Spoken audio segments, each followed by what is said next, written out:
So good morning, everyone. We're happy to have you here on our June Provider Forum, where we're going to talk about iBudget eligibility fair hearings, which is a very relevant topic. We do have a panel of four distinguished people. We have Jason Kahn with Disability Rights Florida, Robert Latham with the University of Miami School of Law, Erica Musser, Barnard College and Columbia University, and Cameron Riopelle, University of Miami. So they are going to launch into a very exciting and informative presentation. We will kind of ask you to hold questions until the end and put them in the chat, and then we will open up for discussion. So I'm going to let Robert take it away. Good morning. Good morning. Good morning, everybody. Thank you. I hope it's exciting, but thank you for coming. So we're going to be going over the high level results of a study that the four of us and many other people in our research team have been putting together for the past 5 years. What we've looked at are the outcomes in Florida's eligibility process, and specifically at the fair hearing level. But there will be some information on what happens at the application level as well. I'm Robert Latham. I'm an associate director of the Children and Youth Law Clinic at the University of Miami. Our office represents kids and young adults in foster care cases, but also in public benefits and other civil matters. And so we come across these cases a lot for kids aging out of foster care and needing APD services, and unfortunately, often getting denied. I'll go around to my panel co-panelists to let them introduce themselves and what brings them to this project. Erica, do you want to go next? Hi, good morning. Erica Musser. I am a licensed clinical psychologist and board certified child and adolescent clinical psychologist. I also am a researcher who studies neurodevelopment and neurodevelopmental disability. So this project was very important to me, both in terms of my research and in terms of my clinical practice. Cameron? Hello, everyone. I'm Cameron Riopelle. I'm the director of a unit of the University of Miami Libraries called Research Data and Open Scholarship. I'm a sociologist and statistician, and the reasons for being on this project are the same as Robert's. Thank you. All right, Jason. Jason, yep. My name is Jason Kahn. I'm a senior staff attorney at Disability Rights Florida. And so what brings me to this project is that a lot of the cases that I litigate as part of my job duties at Disability Rights Florida involves representing clients against APD for for denials of eligibility. So make sure my PowerPoint works. All right, so our plan today is to look through a little bit about the program itself, but not a deep dive, because our audience knows what it is. A look at the standards that APD applies in their eligibility determinations, a close look at the fair hearing process and how that plays out for families that are involved with it, and then the orders that we looked at, and what we found in these administrative orders, including the criteria that were applied or misapplied in some cases, and then at the end, some recommendations for what needs to change. Just to be clear, the orders we looked at for this study were all APD eligibility orders heard by hearing officers between March 26, 2024 and May 22nd, 2025. We chose a nice round number of 100 orders so that we could keep the math easy. We had a team of coders, four psychologists, four lawyers who had varying levels of familiarity with this process, and asked them to look at the orders and come back with an analysis or recommendation. We've synthesized that. So it's not just our opinions, it's the opinions of a much broader group of people that looked at these. We're very thankful to them for their help.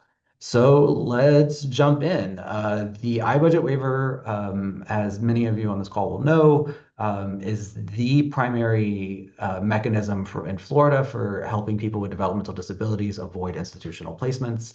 I have a note there that I need to change the font size. Sorry about that. This apparently is a draft.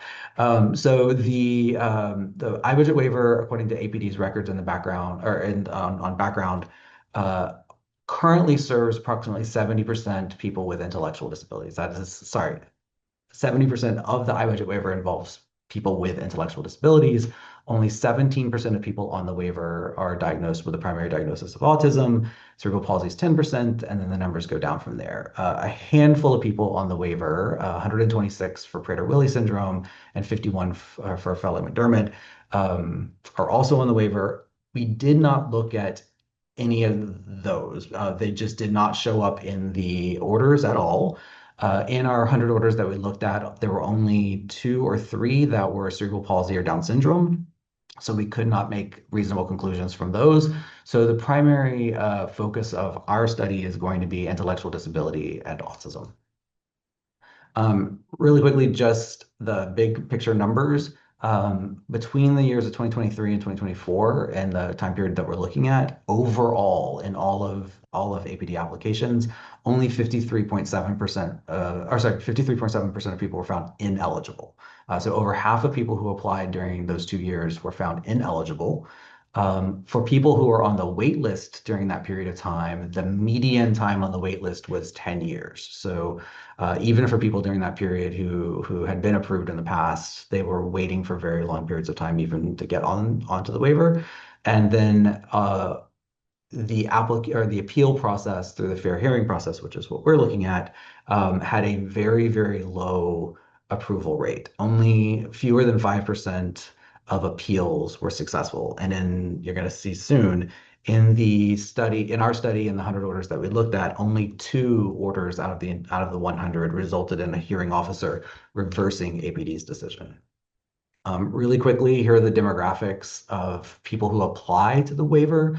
Again, during the period of January 2023 through the end of 2024, there were about 8,500 applicants, about half of which APD has labeled as Caucasian, about 22% African American, 16% just of unknown race according to APD. You're required to check a box, and I guess the person didn't check the box. And then the breakdown there is, you can see the rest of the breakdown. There's a much more stark difference on the age at application. Nearly 40% of applicants are children, right? Kids age 6 to 17, school age children.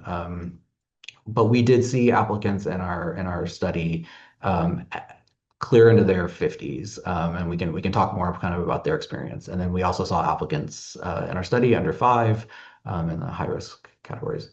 Erica can talk a little bit later about gender differences in developmental disabilities, but the applicants were 2 to 1 male, so 66% male, 34% female. And the final, 2 more stats slides before we jump in.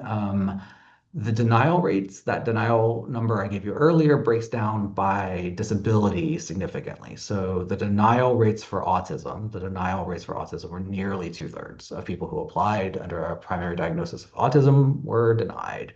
A little bit over half of people applying under intellectual disability were denied. And then there's a drop-off, cerebral palsy, Down syndrome, the diagnoses that have more objective testing instead of psychological testing have much, much lower denial rates.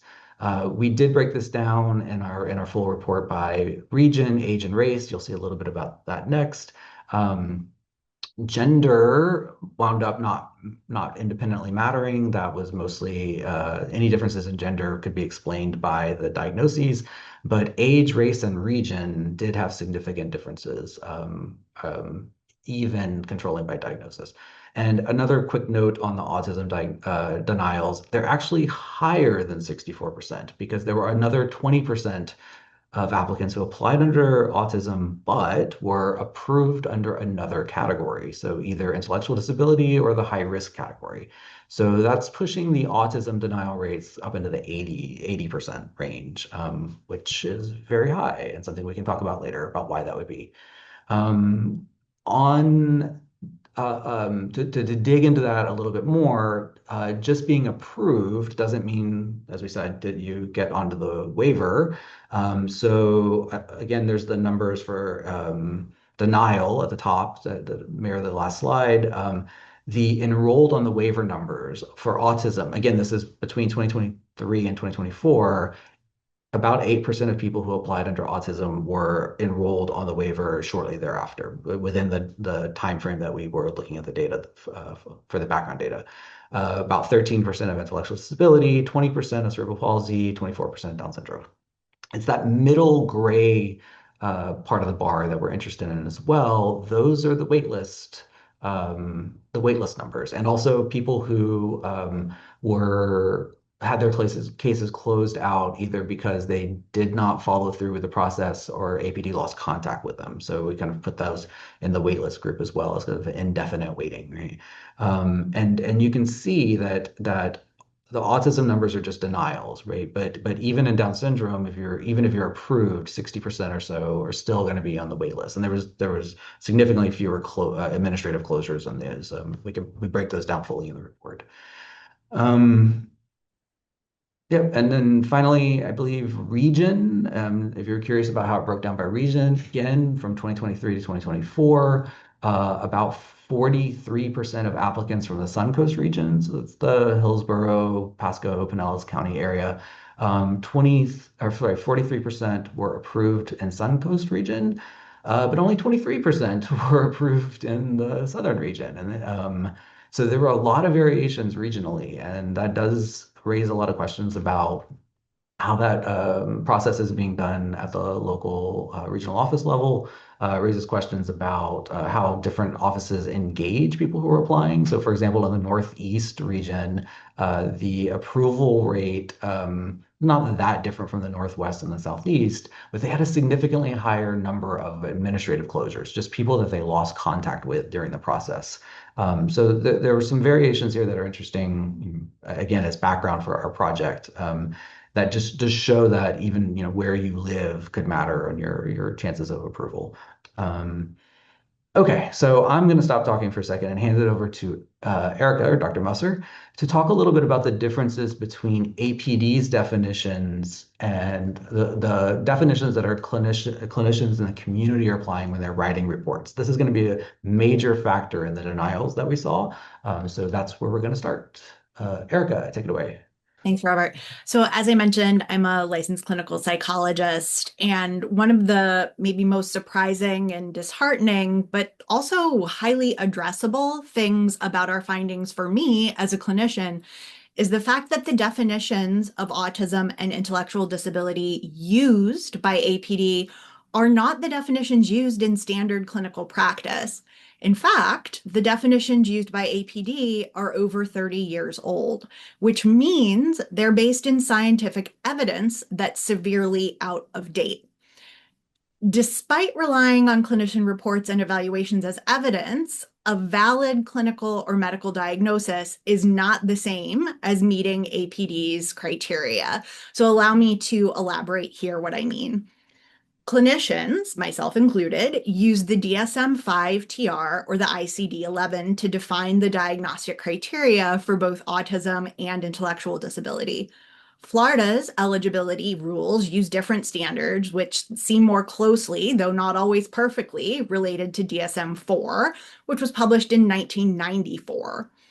We found often clinical or medical reports outlining clinical findings did not satisfy APD, and that APD denied eligibility to those who would otherwise qualify based on standard clinical definitions and practices. So let me give you some concrete examples. So for both intellectual disability and autism, one of the major differences between the definition used by APD and the clinical definitions is the age of onset requirement.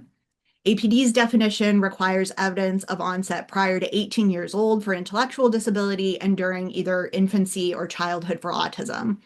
This is more limited than the clinical definitions, which require evidence during the developmental period, which is increasingly recognized to extend to 25 years of age or older, given the last 30 plus years of research on brain development. Had APD relied on current clinical definitions and practices, individuals without evidence before age 18 may have been eligible. Next, with respect to intellectual disability specifically, APD uses a hard cutoff of 70 for full-scale IQ. This is 2 standard deviations below the mean of IQ across almost all valid and reliable IQ tests, which is 100. The clinical definitions recognize that 70 is an arbitrary cut point, and in fact, this cut point has changed over the past several decades. In the past, it's been as high as 85. Current clinical definitions recognize that all IQ tests have measurement error, even when they're administered in highly standardized ways. The clinical definitions account for this by allowing scores that are approximately 2 standard deviations below the mean, specifically including scores that fall within a 90 or 95% confidence interval, or the range of scores that one can be 90 or 95% confident that the actual score falls into, given the inherent measurement error associated with the test. So let me give you an example here. Clinical definitions recognize that a score of 71 is no different statistically or meaningfully from a score of 69. The 95% confidence interval here would be roughly 63 to 75, encompassing that hard cutoff 70 cut point. This means that individual scores in that range do not meaningfully or statistically differ from one another, and such a score of 71 could be congruent with an intellectual disability diagnosis. Clinically, when scores fall within that upper range of the possible scores that could indicate an intellectual disability, reasonable clinical judgment is warranted to determine if a diagnosis is appropriate. And we repeatedly saw that APD and hearing officers would offer no further evaluation or scrutiny and simply deny someone with a history of a full-scale IQ score over 70. Finally, the APD definition is overly focused on full-scale IQ scores, ignoring other important forms of evidence that are known to be better predictors of an individual's ability to live independently. So, for example, APD's definition over-relies on IQ scores and discounts a large body of empirical evidence that shows that adaptive functioning is a stronger predictor of ability to live independently than full-scale IQ. The clinical definitions push to equally weigh both IQ and adaptive functioning in both diagnostic decision-making and determining severity and impact. APD's use of a hard cutoff of 70 for full scale resulted in rarely looking at evidence of an individual's adaptive functioning level. So here, somebody with a full-scale IQ score of 71, but significant impairments in adaptive functioning, so things like an inability to wake up using an alarm, poor self-care, an inability to work or to prepare food for themselves or go grocery shopping. This individual would clinically be found to have a developmental disability and in fact need significant support to possibly avoid institutionalization. But we found under APD standards, they would likely be denied. Robert, we can go to the next slide. So for autism, I already noted the differences with respect to age of onset requirement. Additionally, though, with respect to autism, APD's definition required evidence that autism is quote unquote neurologically based. Now, I'm a clinician and I don't know how one would determine this. There are no biological tests that are either sensitive to or specific to all autism cases. There are no MRI-based signatures, no EEG-based signatures, no specific blood test, no genetic profile that is sensitive or specific to all forms of autism. In fact, some estimates suggest that there are over 1,000 gene variants linked to autism, but none of those are necessary or sufficient to make a diagnosis. Current approaches to diagnosis are behavioral, not neurological. Next, the APD definition places a larger emphasis on the number of symptoms present than the quality of those symptoms. So the APD definition specifically requires that 6 out of 12 autism features are present. This is not required in the current DSM or ICD.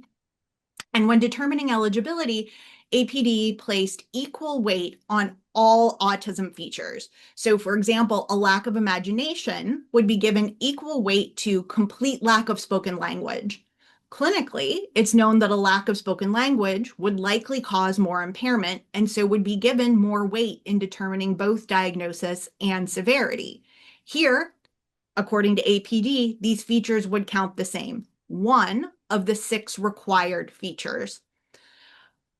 The eligibility definitions ignore scientific evidence that suggests that the number of symptom present does not map onto the level of impairment or the presence of adaptive behaviors or independent living skills, which would be stronger predictors of the ability to live independently.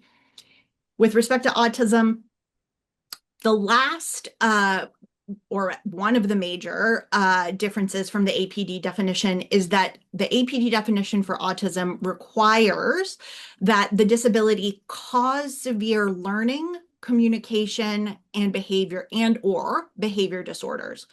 To be quite honest, as a clinician and researcher, I don't fully understand what this means. It's not part of the clinical definition, and to my knowledge, there's no empirical evidence that autism causes any other disorder, be it based in learning, communication, or behavior. Autism is associated with impairments in learning, communication, and behavior, but to my knowledge and my read of the literature, it does not cause any other disorder. We can go on to the next slide. Erica, before we move on, because I know the lawyers in the audience are flagging something. So when we say APD, we mean this entire system that APD implements. So neurologically based comes from the statute, severe disorders comes from the statute. We recognize that, and we detail that and go through that in the report in more detail. We understand that APD is inheriting some of this from the statute. Our recommendations, though, are for ways to overhaul this entire system, which is going to require some statutory changes as well at the end. Okay, next slide.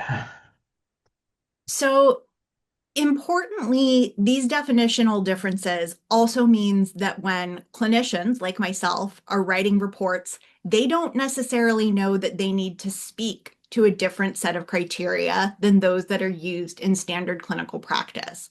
Clinicians in practice are trying to give a reasonable clinical picture of their client, including diagnosis, strengths and weaknesses, and treatment recommendations. They're not trying to document the forensic levels needed to withstand scrutiny in this type of court of law. And we repeatedly saw applicants penalized for things that clinical evaluators either did or did not document explicitly in their reports.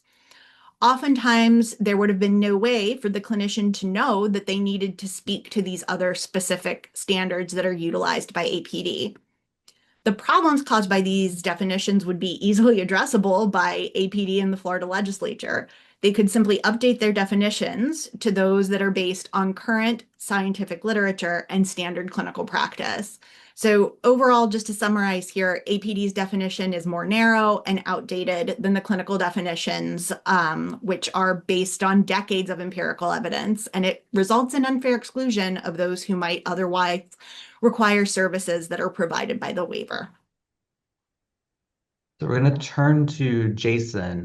So a big part of our findings were around the process itself and how families going through these fair hearing processes experience it, and the basis for denials based on the evidence and the procedural issues. So Jason, I'm sorry, Jason, I'm going to start with a vignette. So this case is not from our study. This is from a case that was handled in our clinic. And I just want to share this as an example of what it looks like for a family going through the system or going through this process. So Miss G was an older woman who was applying for disability for her son. He was diagnosed over the course of his life with severe intellectual disability and also autism. He also had co-occurring mental health disorders, significant adaptive impairments throughout his life.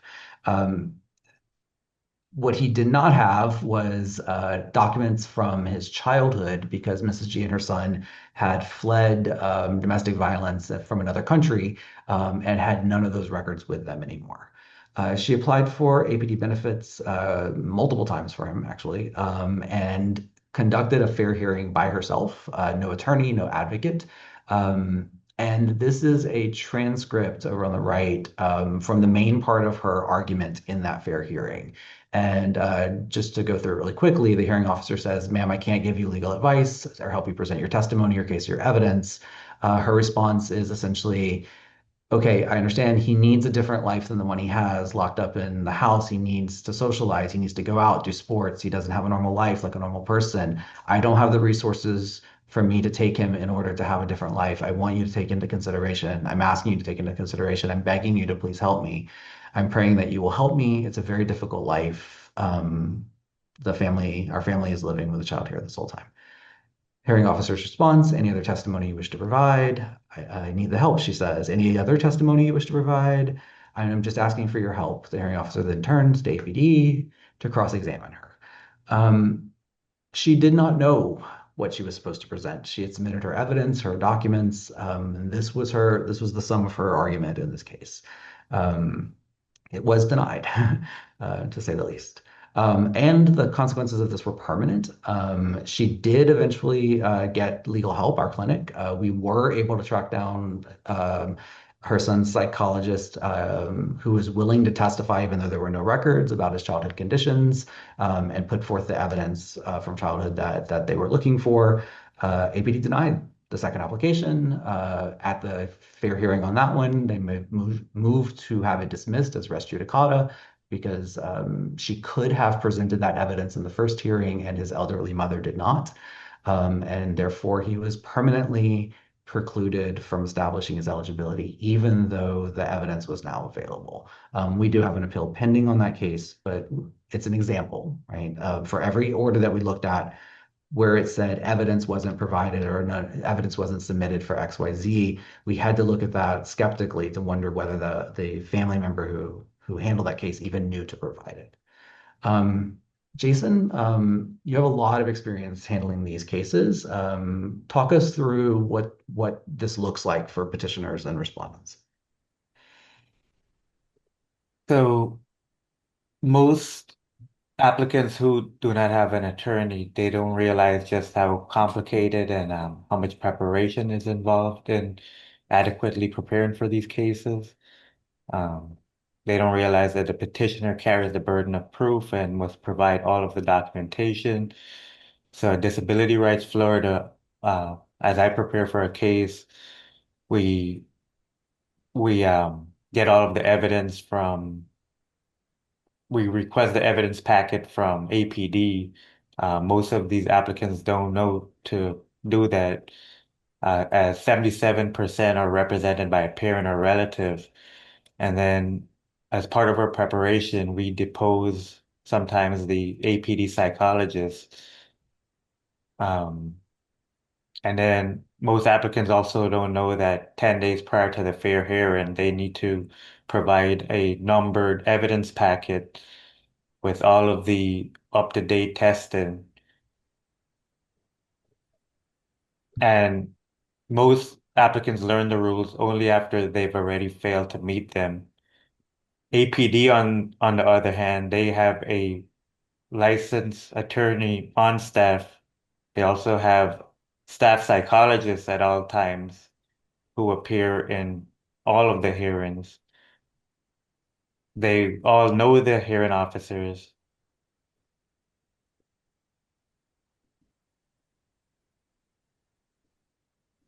On to the next slide.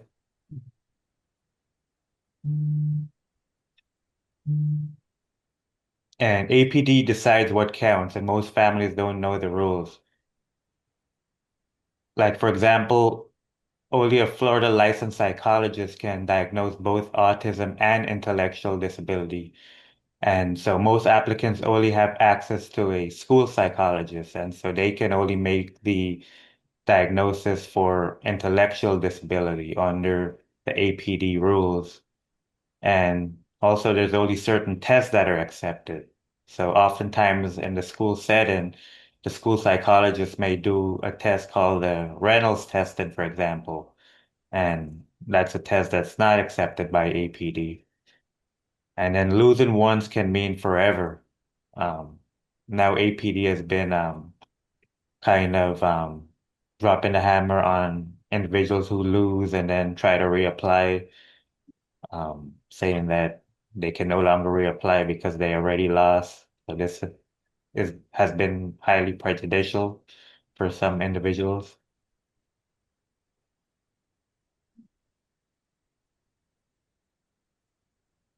And then of all of the orders we reviewed, only 3 of 95 petitioners had a licensed attorney. Most applicants were represented by a parent or relative. Virtually all of the hearings I deal with are telephonic hearings, so the hearing officers never have a chance to appreciate the actual disability that the applicant suffers from.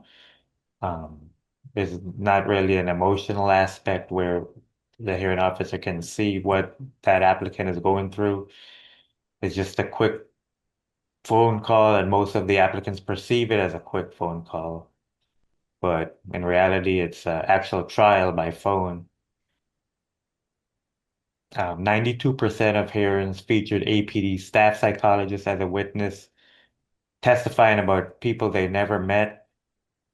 And in my experience, the APD psychologists, they kind of cherry pick the documents, and they only go over documents that are favorable to their position that the applicant does not qualify under autism or intellectual disability. So I think most applicants believe that APD is trying to help them, but they don't really realize just how contested and just how adversarial this process actually is. So in our study, only 8% of petitioners had a psychologist testify. Other behavioral health witnesses cannot establish eligibility. 77% of petitioners only friends and family or no witnesses at all.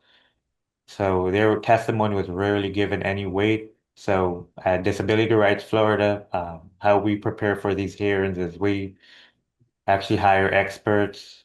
We realize that in order to fight their psychologists, we need a psychologist and we need up-to-date testing. But most of these applicants don't know all the intricacies involved in this process.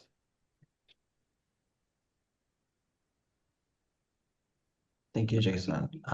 So Jason started looking at what the orders show, and our number switched from 100 to 95, and that's because 5 of the orders provided to us were either procedural orders dismissing cases for other not substantive reasons, and then there were a handful that were cerebral palsy and Down syndrome, as I said at the beginning.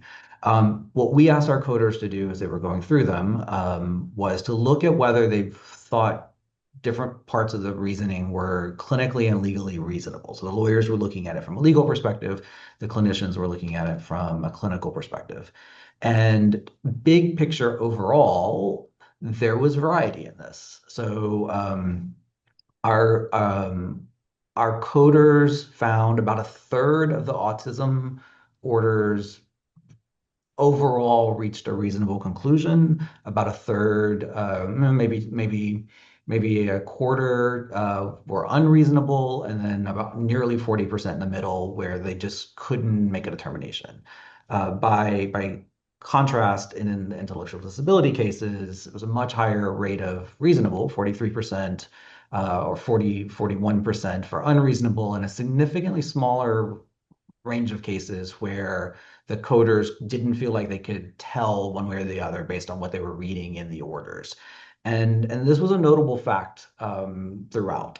The intellectual disability determinations were, as Dr. Musser said at the beginning, largely about scores and numbers. And the coders, for the most part, could look at the orders and see, what those scores were, that there were a lot of problems with documentation on that. The autism determinations, however, were more about facts and about what documents and picking behavioral features from school records. And coders were often left just wanting to know more, understand better why a stray remark in a school record from 10 years ago was being used to determine that the person could make reasonable eye contact, for example. That came up often.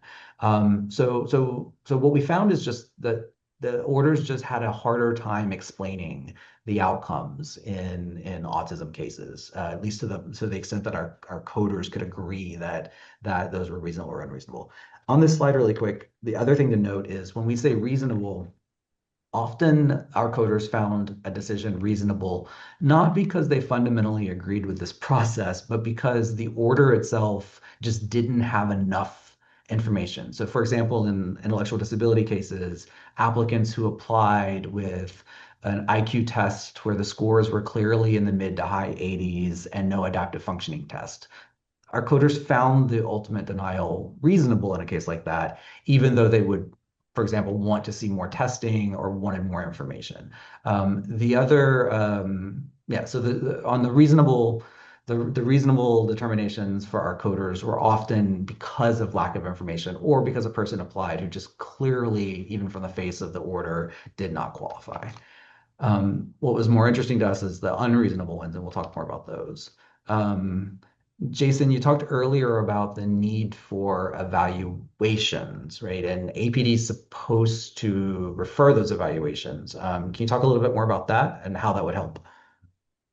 Yes, I've had a few cases where in APD's denial, they clearly stated that based on the testing that was provided, there weren't enough data to demonstrate eligibility. Yet at the same time, they wouldn't agree to do the evaluation that the APD rules says that they're supposed to.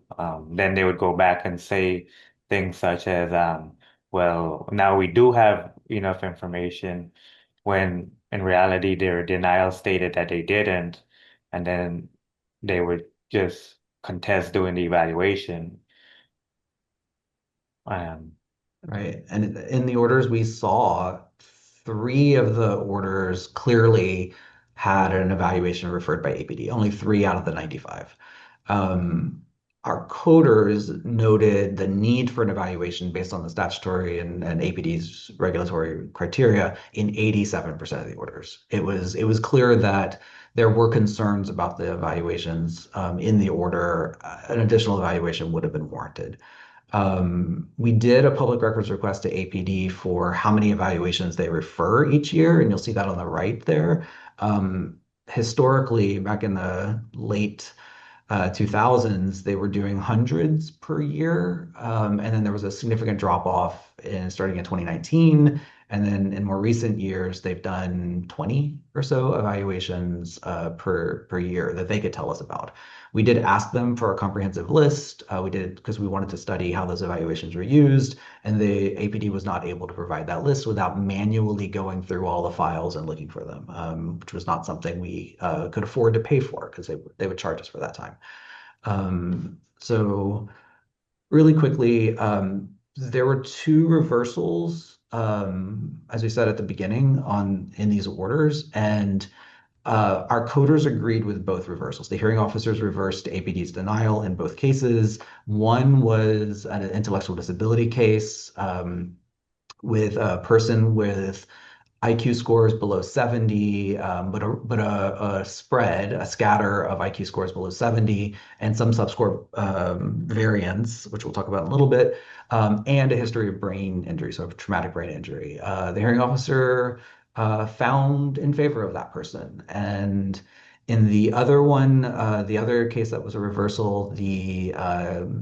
person applied under autism, well, autism and social disability, but really traveled on this case under autism, and had significant witnesses, multiple psychologists and behavioral health witnesses, a lawyer, and really put on a full case. And the hearing officer in that case went through every single factor for autism, looked through the records, and made the findings. And one of our coders noted an important thing about this particular order. They wrote, I can't tell why this one got this level of deference when others did not. And what we saw again and again was there were lots of cases where the IQ scores were scattered and below and above 70, and there are cases with traumatic brain injuries or other concurrent disorders and didn't get reversed. And there were lots of autism cases with similar comprehensive records, which sometimes were messy. That also did not get reversed. The main finding from this isn't that we in any way disagree with these two denials. It's that we could not tell why these two cases resulted in a win and other very, very similar cases were affirmed. The APD's denial was affirmed. So we're going to turn back to Erica to talk a little bit about the clinical reasoning that's found in these orders and how clinical analysis is used often to get to a denial. So Erica? Yeah, so as I mentioned before, one of the major differences in the definition is between clinical definitions and the ones used by APD is the age of onset requirement. We found evidence that over 19 of the intellectual disability orders and nearly 30% of the autism orders were denied eligibility due to issues related to age. By contrast, our coders found some evidence that a disability was present within the developmental period, so prior to age 18 in 91% of the orders. We saw differences on both ends of the age spectrum where age was used to deny. So on the adult end, adults were often denied due to a lack of evidence from the developmental period. Now, it is important to note here that Florida law does not require a IQ test that was from childhood, but adults were frequently denied when these IQ tests from childhood were lacking. Now, clinically, this kind of documentation is not available often, and when it's not, updated clinical tests are obtained and interviews are used to try to obtain the needed evidence of childhood impairment to make that diagnosis. Instead, hearing officers often denied, though they even sometimes admitted that it would be impossible to obtain this retrospective evidence, an IQ test from childhood. Here, though, they often denied the appeal instead of referring for an updated test or for a clinical interview. On the other on the other end of the age spectrum, children were often denied for being quote unquote too young to test or for uncertainty in prognosis. So APD accepts applications from individuals as young as 3 years of age, but here tests were often discounted for child applicants because they were quote unquote too young at the time of testing, with APD claiming that the test was invalid or the prognosis uncertain. So as a clinician and a scientist, I can say with certainty that IDD can be diagnosed, intellectual disability can be diagnosed in preschool, and IQ becomes reliable and pretty stable around between about 6 and 7 years of age.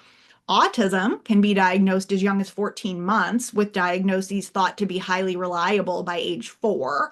But we saw applicants in these age ranges denied for both unreliable scores or uncertain prognosis.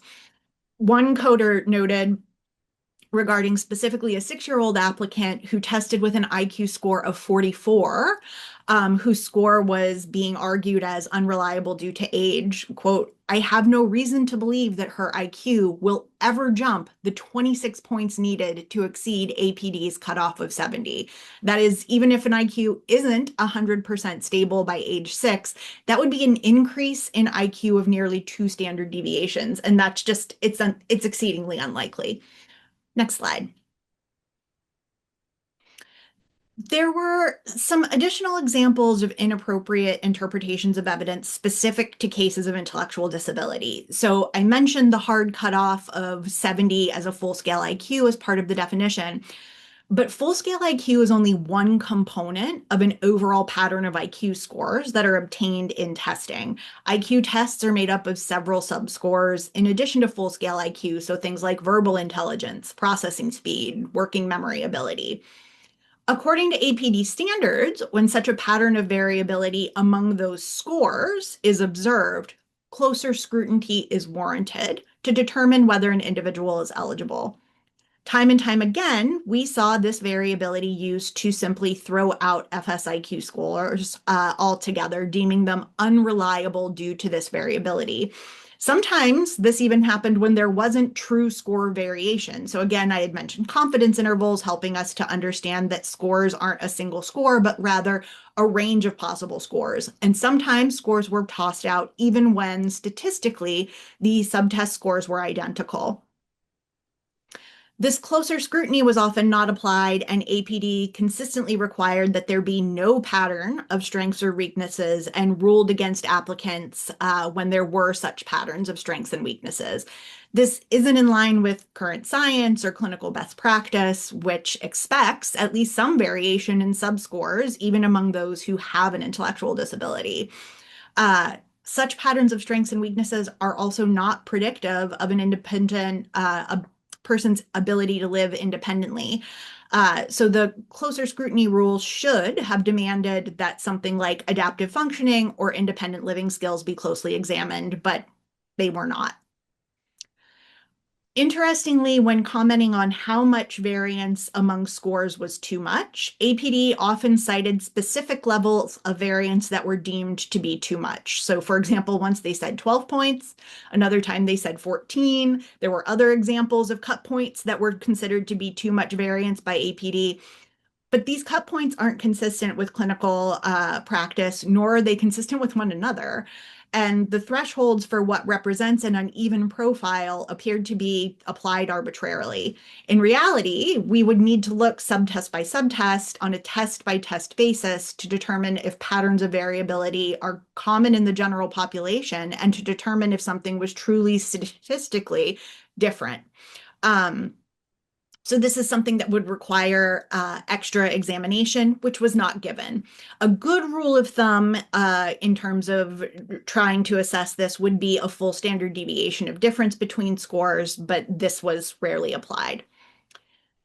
In cases with multiple IQ scores, those from different tests or those taken at different times across the lifespan, APD often didn't consider measurement error or misused confidence intervals to deny eligibility. So for example, APD would deny someone with scores of 72, 68, and 65 when clinically and statistically, those scores don't actually differ. Here, they would ignore confidence intervals that suggested that those scores are identical and that the 95% confidence interval would be roughly 64 to 76 and deny based on having a IQ score of above 70. They also misused confidence intervals to deny eligibility by saying that a score was potentially above the cut point of 70 when it was close to, but below 70. So when that confidence interval spread above a score of 70. So here we saw an example where a 69 was discounted because the confidence interval would potentially span above 70. Interestingly, we never saw a confidence interval used to suggest that a score might be lower, only higher, despite confidence intervals by definition spanning both above and below the calculated score. We saw score variance, whether within test or between test, used to reject IQ scores in 58% of the orders that we examined. Next slide, please. So in terms of autism, APD insists that a diagnosis doesn't establish eligibility, but they would rely heavily on prior diagnoses when it could be used to deny. So they would say things like the applicant has been diagnosed with autism level 1 or Asperger's syndrome, which is the mildest form of autism, rather than relying on their 6 of 12 features rule or evidence of adaptive functioning or independent living skills. We have a couple of examples listed here, but in one case that was particularly notable, a 5-year-old was diagnosed with autism once under level 3 and once under level 1. Here, APD credited the evaluation noting the milder severity, even though that evaluation was not the most recent. So across development, what is developmentally typical becomes progressively more challenging for individuals. And often individuals are coded as having more severe symptoms with age because the developmental expectation outpaces their performance. So for example, an 18-month-old without spoken language would be thought of as less impaired impaired than a 48-year-old or 48-month-old without spoken language. The more recent eval here would have been clinically the most relevant, but APD relied on the milder one, even though it was older, noting only 1 of 12 features was met, despite numerous other features being noted in the more current evaluation. Here, the other features were not enumerated, and there was a denial noted based on the lower severity level. And as you can see from some of the other quotes provided here, both milder and more severe forms were noted not to fit the agency's criteria, and the severity levels were often used in place of counting up the numbers of individual features present. And we found that autism diagnosis issues like this were used to deny eligibility in about 47% of cases. Next slide. Another example of APD inappropriately interpreting evidence was related to their focus on irrelevant or stray comments provided by clinical reports, school records, or other non-clinical records. So under APD's own definition, one only needs to have 6 of 12 features, but we often found that evidence of any one feature that was lacking was used against autism.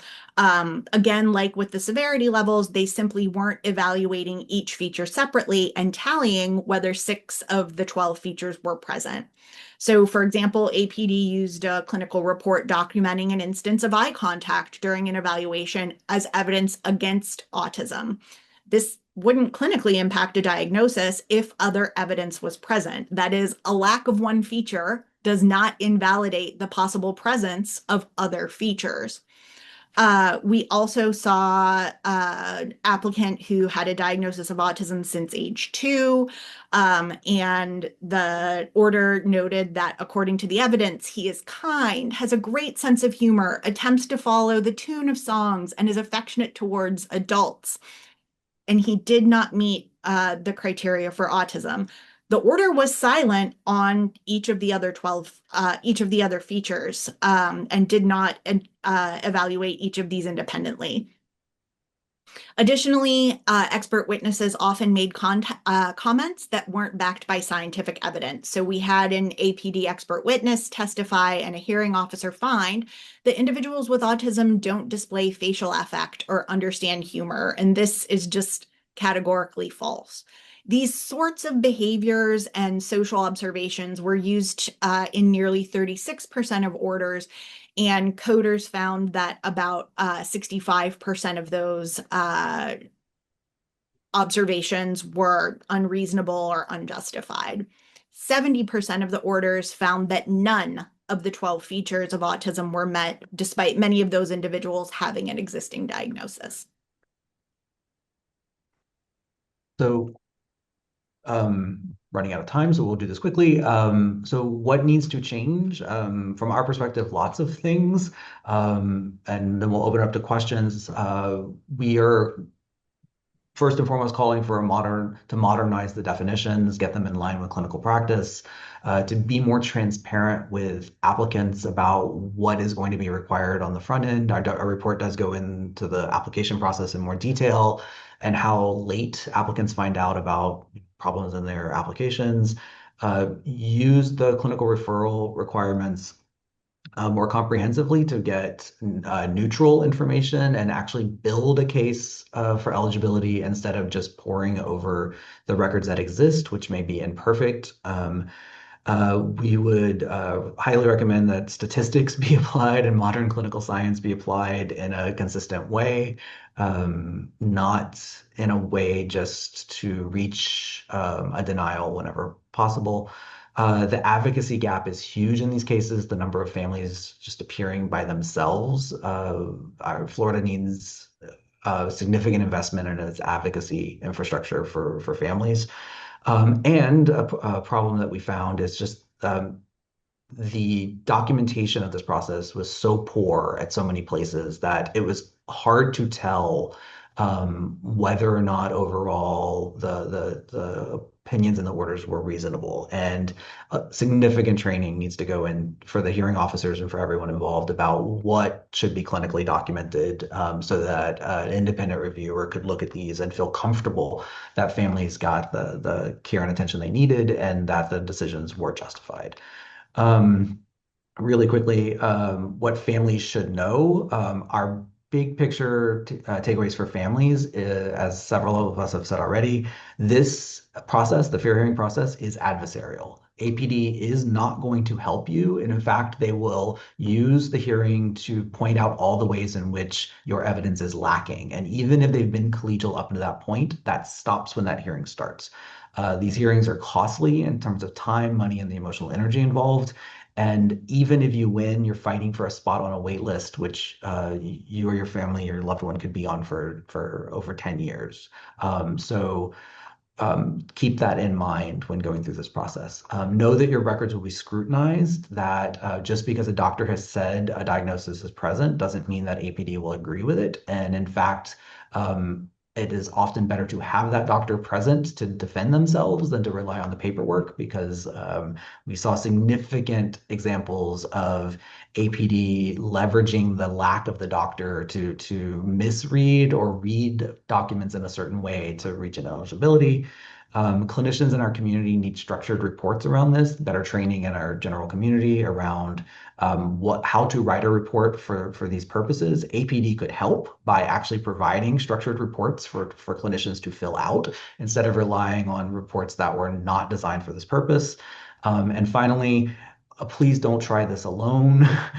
Please reach out to the advocates that are out there. Reach out to Disability Rights Florida and the other advocates that can help guide you through this. This is a very complicated process, and there are so many traps and pitfalls along the way that, as you saw in the case of example of Mrs. G, can permanently render you your loved one ineligible. So I think that's it. We're going to open up for questions in our last 2.5 minutes. Thank you so much to everybody for joining, and I hope No, it's it's been helpful. a lot of information for sure. So we do have a couple in the chat. One is, can you clarify the APD hearing officer's position? Are they attorneys, medical providers, licensed clinicians, or just APD employees? Um, the hearing officers that are hearing these cases currently are DCF employees, actually. It is a mix of, some of them are attorneys, some of them are not. They hear a wide range of public benefits cases, not just the APD eligibility appeals. So they're also hearing food stamps and other things, though these are probably the most complicated hearings that they hear as far as medical evidence goes. None of them, to my knowledge, are clinicians. So there's a significant gap there. These are being, argued in front of people without a clinical background. And certainly other states use a clinical committee model and a clinical, panel review for this sort of thing. And maybe that's something Florida should look into. Great. So I know we have one question, but let me get to one in the chat. Has this been presented to any legislators? Our preliminary report has been presented to the National Council on Disability and also in writing to legislators, yes. Okay. We'll open it up for questions. I think, Mark, you had a question? Yeah. Oh my God. Robert, Erica, Jason, you are my heroes today. That was an amazing presentation. Spot on, beautifully presented. In my experience, I got a couple of things to say. In my experience, I've read some of the hearing transcripts, and they get downright insulting to families, telling them they make poor decisions, blaming families. These are families that have vulnerable people that they're trying to do their best to take care of, and they go through this system, and I think it strips people of rights. Everything that you've mentioned is on point. I wanted to add one other thing. What's interesting is once people are approved and they're going into group homes, then all of a sudden they're interested in adaptive functioning. And they use the QSI, but the QSI is kind of thrown out because then it goes to the residential rehabilitation rate descriptors. And if you look at those rate descriptors, they describe a unicorn that doesn't exist. And so someone with profound IDD that scores a 5 on the QSI will end up a minimal on the ResHab scale because they haven't been arrested, they don't have a G-tube, they're not behavior problems, or all of these other things completely unrelated to their disability. The other thing that I want to point out, especially to Robert, the attorney there, and Jason and Erica will both appreciate this also, all of the rules that waiver support coordinators use, that APD teaches them of how to apply the rate descriptors, are unpromulgated. This is the hugest issue in the state, I believe, because once they get through what you just described, the real poor treatment starts under the guise of adaptive functioning. And that's why we have people that will go for 35 years with profound without getting a good diagnosis. So those residential descriptors, even things like totally dependent on staff, totally physically dependent on staff, are not defined, not promulgated. The way they're scored, how many descriptors someone has to meet. Yet all of these rules are used every single day, put together, unpromulgated, to deny people's rights and slide them all the way to the bottom of the scale. I want to thank you for everything you said today. I wanted to add that to the conversation, and you're my heroes. Right. Well, we will send out what they can submit out with information to all attendees. If you would like a certificate of attendance, you can request one.